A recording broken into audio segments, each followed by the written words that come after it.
is part 2 of crocheting the corner to corner technique to make dishcloths or blankets especially. And what I have here is just a small sample of the beginning half of a square corner to corner project.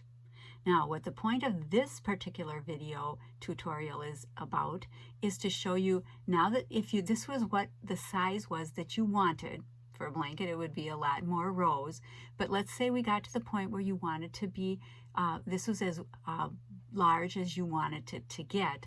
What you will do is when you're at the end of your row, instead of chaining 6 like we always have done in our increase rows, you just do a chain 1 and turn.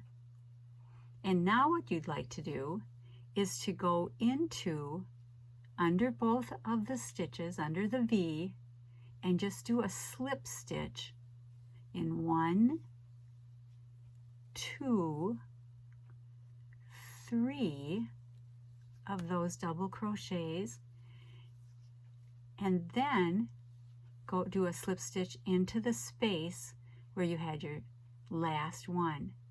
Do a slip stitch. What that effectively did was turn this into a point for your final project, or a corner of the final project. And now we're in our regular row. So in order to do this, we'll continue on with chaining 3 and then doing 3 double crochets in our opening.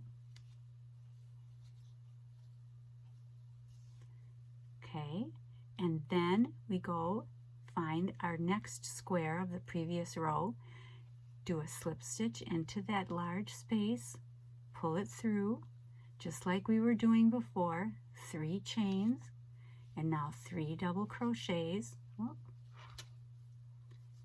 3 double crochets in that opening. 2, well, I'll try to get it here. Our second double crochet and our third double crochet. Then again, find our large space, do a slip stitch, 3 chains, and now 3 double crochets.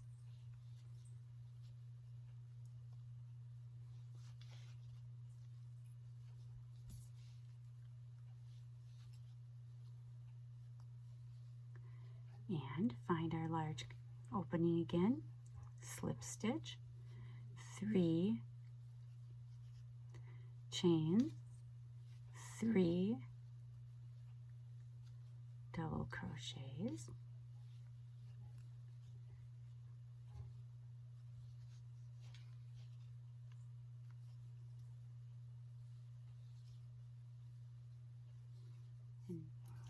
okay, now we are to the end of this row, and when we get to the last square of the previous row, we just do the slip stitch into that large open space, do a slip stitch, 1 chain, and turn the whole thing. And what this has done is actually, this is going to be more like the end or the corner of this particular part of the project. Now, in order to get over to where we want to be, we're going to do 3 slip stitch, 1, 2, 3 to get ourselves over right here into the larger space. Pull that through, and now we're going to treat this just like a regular row. So we go 1, 2, 3, and do our 3 double crochets.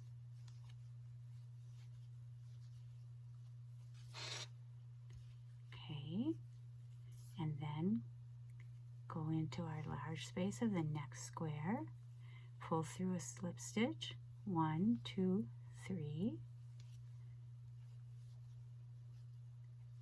and do 3 double crochets.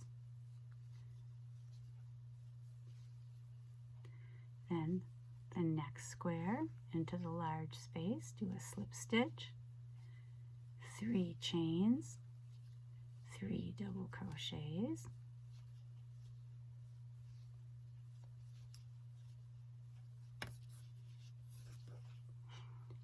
And then we find the large space of the last square of the previous row, go underneath, do a slip stitch, chain 1, and turn. Because now we're just making an edging here, so it's not going to be increasing rows, we're just making it as it gets closer to looking like a square. So what we want to do is our 3 slip stitches across, and then the last one into that opening, and then 1, 2, 3,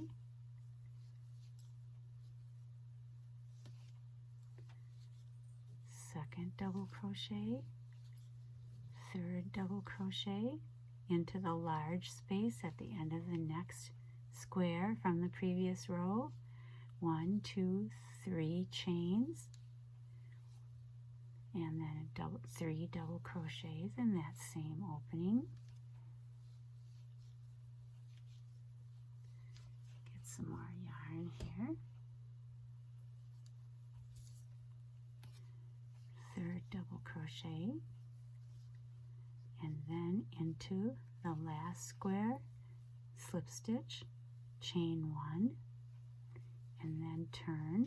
And notice that we are almost done making our small square, which you could actually use this as a little coaster. It'd be just adorable for that. So in order to do this, we want to do our 3 slip stitches, and then the last one into the large space, and then we want to do our 3 chains, 3 double crochets,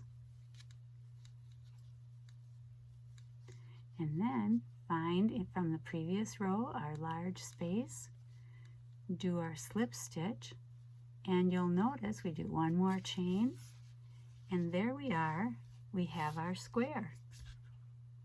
And that's how you do the corner to corner, the second half of it that finishes off your square piece.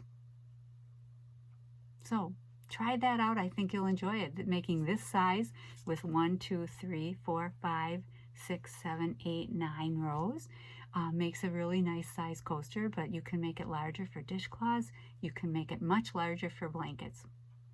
So I hope you enjoy that. This is Chris Long at Lakeview Cottage Kids.